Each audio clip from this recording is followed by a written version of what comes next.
Добрый день, уважаемые телезрители! Через несколько дней в Астане пройдет 5-й съезд лидеров мировых традиционных религий. О подготовке и проведении этого масштабного события поговорим с моим гостем в студии. У нас в гостях вице-министр культуры и спорта Аздыханов Марат Алмасович. Как всегда, мы работаем в прямом эфире.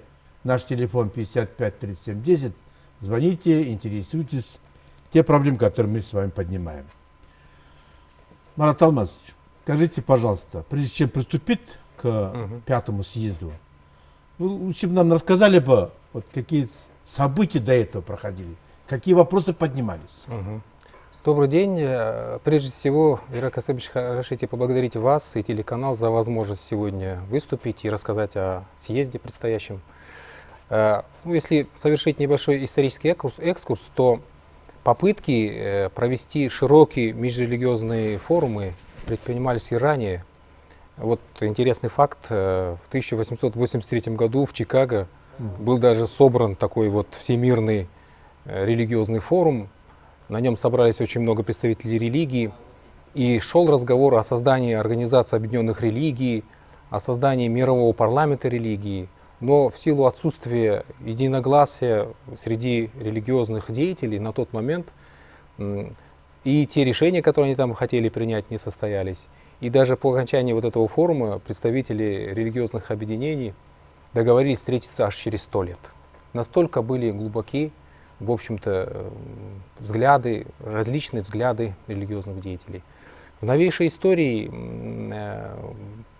в прошлом десятилетии, позапрошлом десятилетии тоже предпринимались отдельные попытки католической церковью по тому, чтобы подвести общую платформу для всех религиозных, мировых, традиционных религий. Но успешным стал наш съезд. Запустил процесс президент нашей страны, глава государства Нурсултан Абишевич Назарбаев на международной конференции в 2003 году. Международная конференция мира и согласия, на котором, в принципе, были собраны религиозные деятели, политические лидеры, и там глава государства предложил созвать съезд в Астане. Почему? Что могло быть? Что стало предпосылками этого форума? Ну, конечно, прежде всего, это востребованность такого форума, поскольку очень часто политические процессы происходят на фоне различных событий, касающихся религиозной сферы. Нередко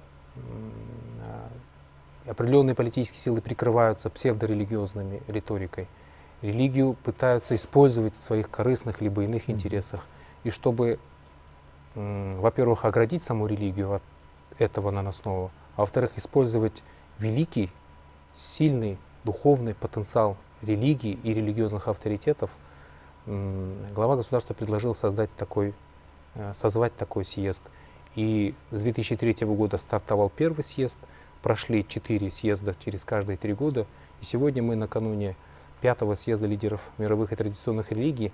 За это время съезд стал устойчивой, признанной и своего рода уникальной диалоговой площадкой, где собираются религиозные лидеры со всего мира, со всех континентов, лидеры основных конфессий, мировых и традиционных, и, сидя за круглым столом, как говорится, глядя в глаза друг друга, обсуждают те проблемы, которые волнуют сейчас человечество в целом.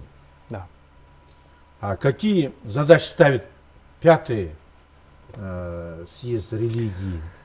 5-й съезд является как бы логическим продолжением предыдущих 4 съездов. Коротко, те съезды тоже были посвящены очень актуальным темам, как мир и согласие, выбор человечества. Создавались за эти 4 съезда институты съезда, как секретариат. На 4-м съезде создался Совет религиозных лидеров. Это 14 самых ведущих представителей самых ведущих конфессий в мире. Вот. И Совет входит, да? В Совет входит, да. И 5-й съезд сейчас будет посвящен теме диалога религиозных лидеров и политических деятелей во имя мира и развития. Значит, из Чем- этого я сделал вывод, что и политический деятель также будет Это принимать впервые. участие. Так я Да. понимаю. Да, Ира Касымович, это впервые, поскольку форум и саммит, он религиозный, вот, и первые 4 съезда проходили в основном с участием религиозных лидеров.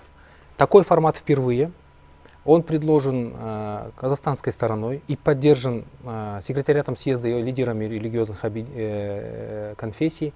Причина в чем? Надо, чтобы голос религиозных деятелей услышали и политические лидеры. Наверное, пришло время, чтобы и политические лидеры, и религиозные лидеры совместно обсуждали главные проблемы, которые сейчас волнуют человечество. Наверное, мы пришли на тот уровень, когда и угрозы такие возникают в мире, когда нужен коллегиальный голос. И вот это первая попытка собраться вместе, и 10-11 июня и политические деятели, и лидеры международных организаций, что немаловажно, и лидеры религиозных конфессий соберутся за одним столом. Я такой, Марат, понимаю. Организация Объединенных Наций — это огромный парламент всего мира. А вот когда собирается у нас в Астане под крылом пирамиды, это малый парламент Организации Объединенных Наций, где теперь я смотрю, вы включаете политических лидеров. Да. Когда вы говорите политических лидеров, я не имею в виду только глав государств. Да. Я имею в виду, это, может быть, люди не обладают каким-то властными полномочиями, но они являются лидерами своей нации, в своем регионе. Кого мы ожидаем в этот раз? Если говорить о лидерах государств, то ожидается приезд Его Высочества короля Иордании Абдаллы II. Подтвердил участие Он, между прочим, потомок Мухаммеда, да? Ну, да. Так я слышал, читал, по крайней мере. Да.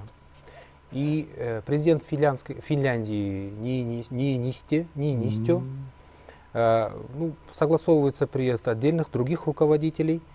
Ожидаем приезд и имеется подтверждение генерального секретаря ООН Пан Ги Муна, генерального секретаря ОБСЕ Заньера, генерального директора ЮНЕСКО Боковой, генерального директора ИССК Туйджри, генерального секретаря ОИС Мадани. В общем-то, представительство очень солидное и авторитетное. Вот вы сказали про ООН, что это международный парламент. В принципе, в закулисье и между собой религиозные лидеры свой форум, наш Астанинский форум, так и называют, что это объединенный парламент религий мира. Но я думаю, что... Вы за пределы уже вышли. Я думаю, что это закономерно, поскольку, еще раз, такого уникального форума, как наш Астанинский съезд, больше нету. Есть различные другие диалоговые площадки, но они носят, во-первых, разноплановый характер, там и культурный компонент, там и образовательный компонент. Чисто религиозного саммита нету. Во-вторых, такой уровень представительства высокий и такое разнообразие и география участников съезда позволяет говорить о том, что съезд носит уникальный характер. И, Иран Касымович, наверное, не случайно этот съезд пользуется таким большим авторитетом.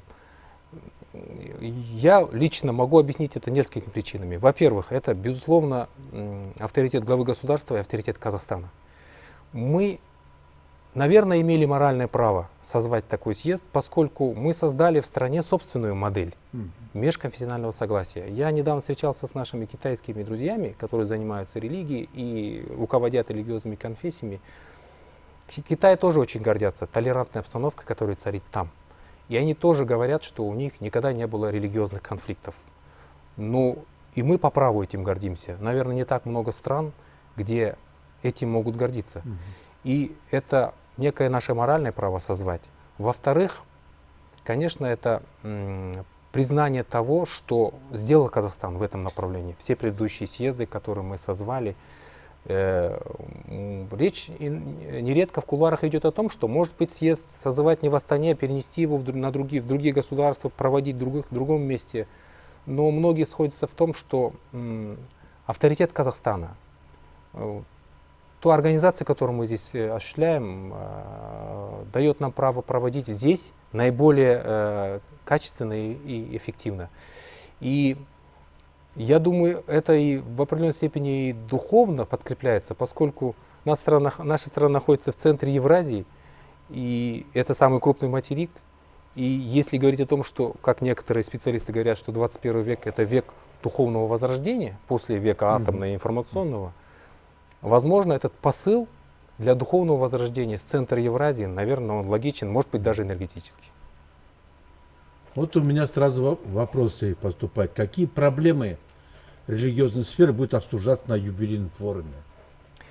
Вообще, для сведения, в рамках форума будет проходить и пленарное заседание, и 4 панельные секции, каждая из которых будет посвящена определенной теме. Безусловно, основная тема — это религиозные деятели и политические деятели, их механизмы их взаимодействия, это основная тема. Кроме этого, на площадках панельных секций будут обсуждаться вопросы влияния религии на молодежь, или религия и молодежь, религия и средства массовой информации, религия и культура. Безусловно, не обойдется обсуждение без темы тех проблемных процессов, которые происходят во многих государствах, проблемы насильственного экстремизма, которые мы наблюдаем, проблемы противостояния, кровавого противостояния между все-таки определенными группами людей, где выдвигаются псевдорелигиозные лозунги, псевдорелигиозная риторика, и это мы наблюдаем очень много на горячих точках. Наверное, и без обсуждения этих тем тоже не обойдется. Вот, Марат, главный посыл, когда глава государства выступает, часто обращает к молодежи. Вы сейчас как раз упомянули, одна из тем, которая будет подниматься, это молодежь и религия. В этом отношении круглый стол, который будет, малый парламент Организации Объединенных Наций, какие еще вопросы будет поднимать, именно связаны с деятельностью молодежи? Это в основном касается... Это очень подверженная часть населения. Вы согласны со мной, да? Да. Как это правильно выстраивать отношения? Что важно сейчас, с моей точки зрения, я думаю, это будет обсуждаться на религиозном форуме, это продвижение среди молодежи культуры уважения, культуры толерантности. Сейчас, в век глобализации, это очень важно. Что было раньше, с моей точки зрения? Раньше какое-то село, какая-то деревня, какой-то город в силу отсутствия серьезных коммуникаций между городами, в принципе, долгое время жили в определенной замкнутой среде. И не было такого очень быстрого и активного взаимопроникновения информации, новых сведений, культуры, взглядов, традиций. Сейчас, когда происходит очень серьезное взаимопроникновение вот этих процессов, ментальные процессы не успевают за ними. И молодые люди теряются в этом потоке информации, в этом предоставлении палитры различных культур, традиций. И за ними ведь, за этим потоком информации есть и правильное, и очень деструктивное. И вот наш саммит религиозный, я думаю, будет обсуждать вопросы как раз-таки того, чтобы молодые люди уже сейчас, с молодых лет, проникались идеей уважения к другому человеку, его приятия, его ценностей, его культуры, его традиций. Это очень важно. Конечно, это невозможно без просвещения. Будет идти большой разговор о религиозном и религиоведческом просвещении, чтобы молодые люди были информированы о ценностях традиционных мировых религий и о том, что есть деструктивное в этой сфере. Марат, вот такой вопрос у меня. Мы часто высказываем критику тем событиям, которые происходят у нас в Казахстане. Ну, это закономерно, раз человек живет, он стремится к тому, чтобы лучше было. Но вместе с тем же мы видим в мире, что происходит. За религиозные убеждения убивают друг друга. Вот, скажем, то же событие, которое сегодня происходит в Сирии, особенно вот в этом кольце, Иран, Ирак, скажем, Сирии, Вот, возрождение, как сегодня иногда некоторые зарубежные эксперты говорят, исламского государства. Эти вопросы будут обсуждаться, раз мы собираем политических деятелей? Я думаю, да. Этот вопрос, конечно, не затронуть невозможно. Вот. Но в чем особенность религиозного саммита нашего съезда? Он не предназначен, с моей точки зрения, для разрешения собственного конфликта. Поскольку в конфликт очень трудно разрешить, находясь в стороне, во-первых. Во-вторых, не находясь в куче событий. И там очень много факторов, которые движут этим конфликтом.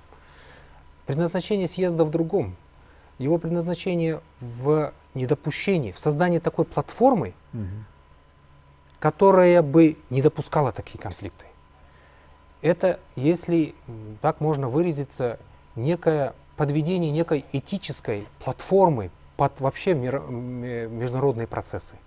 Чтобы мировые процессы, международные процессы, политические процессы все-таки происходили на некой платформе, архитектуре этических, духовных ориентиров. И вот съезд предназначен, да? У предназначен нас для этого. телефон, звонок, мы вас слушаем, пожалуйста, говорите.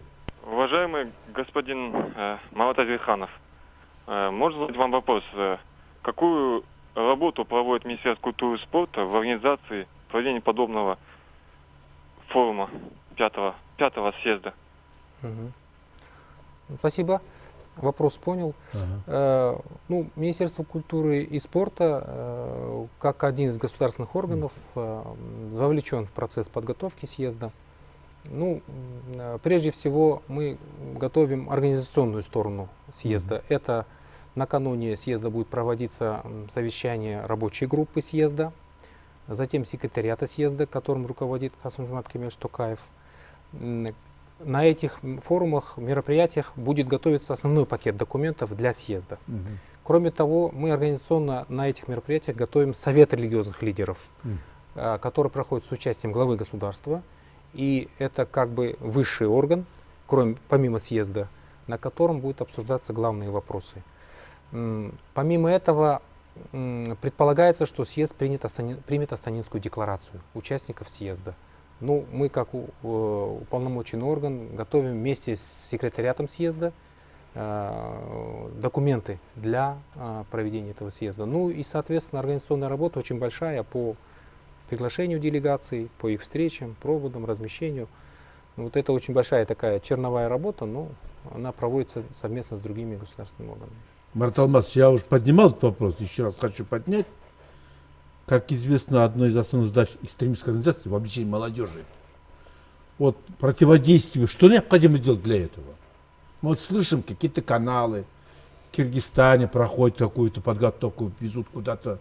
Вот в этом отношении, насколько это достоверно? Во-вторых, как противопоставить этому, противодействие этому событию? Ну, во-первых, безусловно, бороться с этим злом, с экстремизмом, с насильственным экстремизмом — это отдельное направление, это само собой. И борьба эта должна идти на всех направлениях.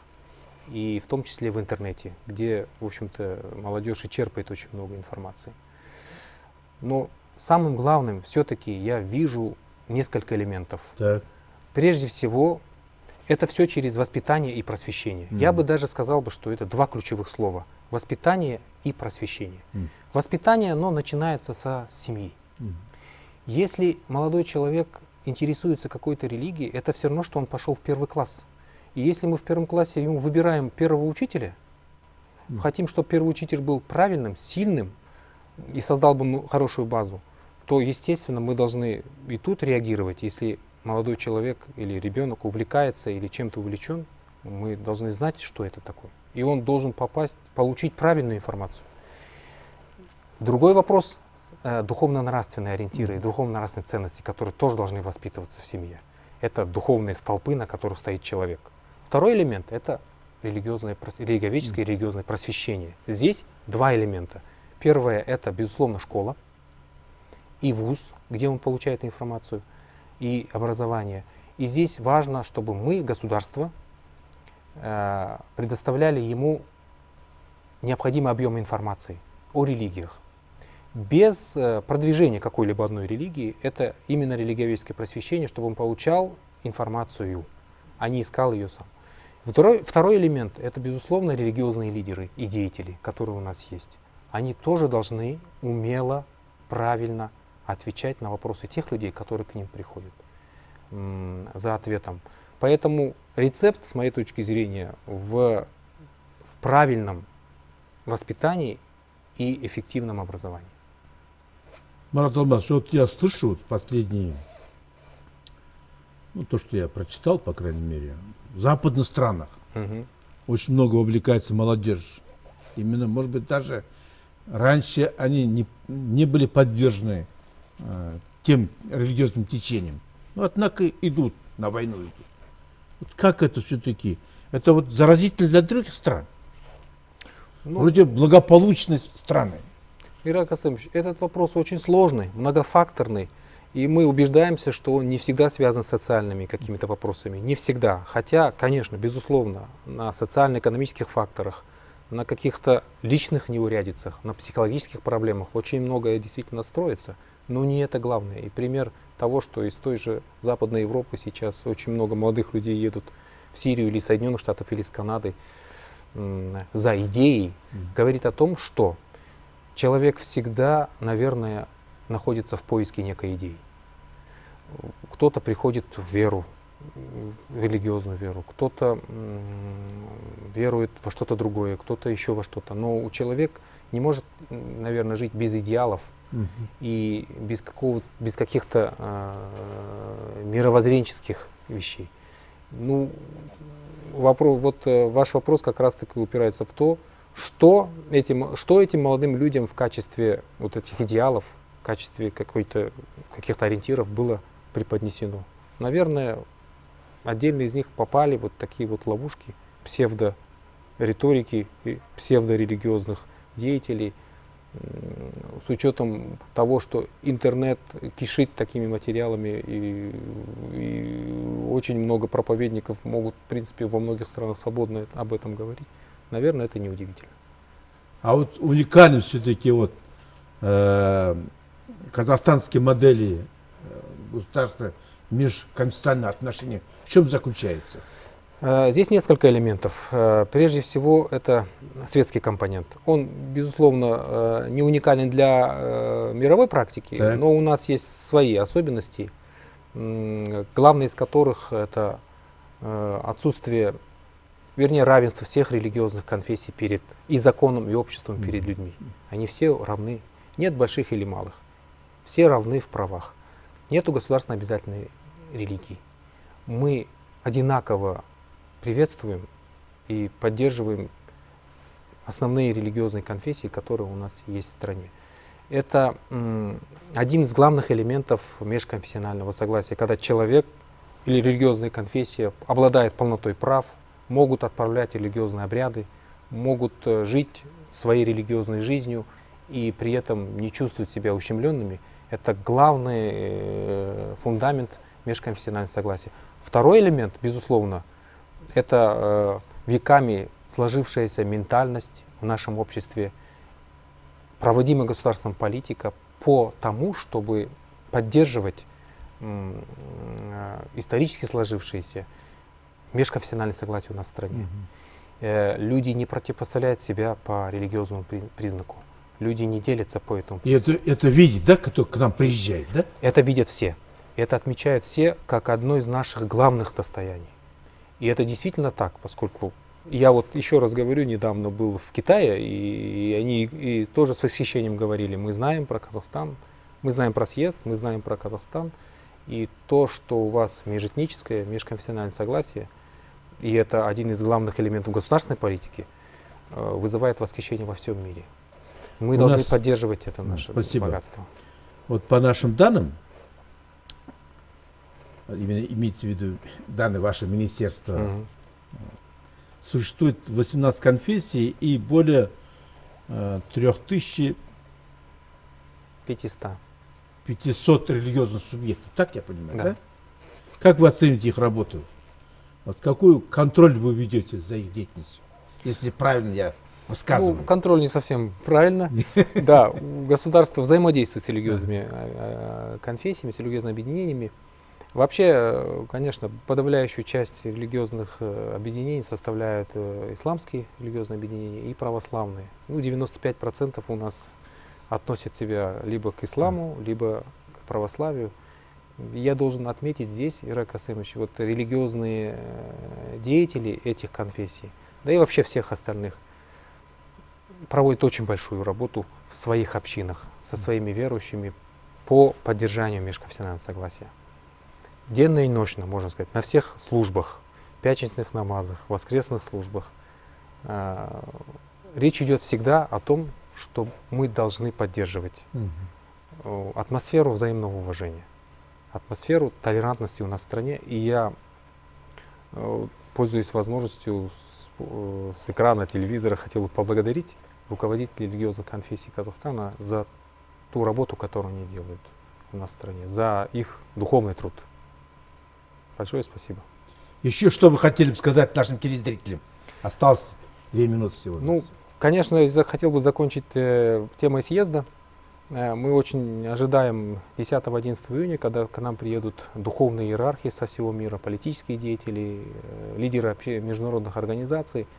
Убежден, что 5-й съезд станет еще одной новой страницей в истории, наверное, человечества, как еще один новый элемент в построении, может быть, мира более безопасного, более гармоничного, более комфортного для всех людей. Спасибо. Время нашего эфира подошло к концу. Я с вами прощаюсь. До скорой встречи. А вам огромное спасибо. Рахмет.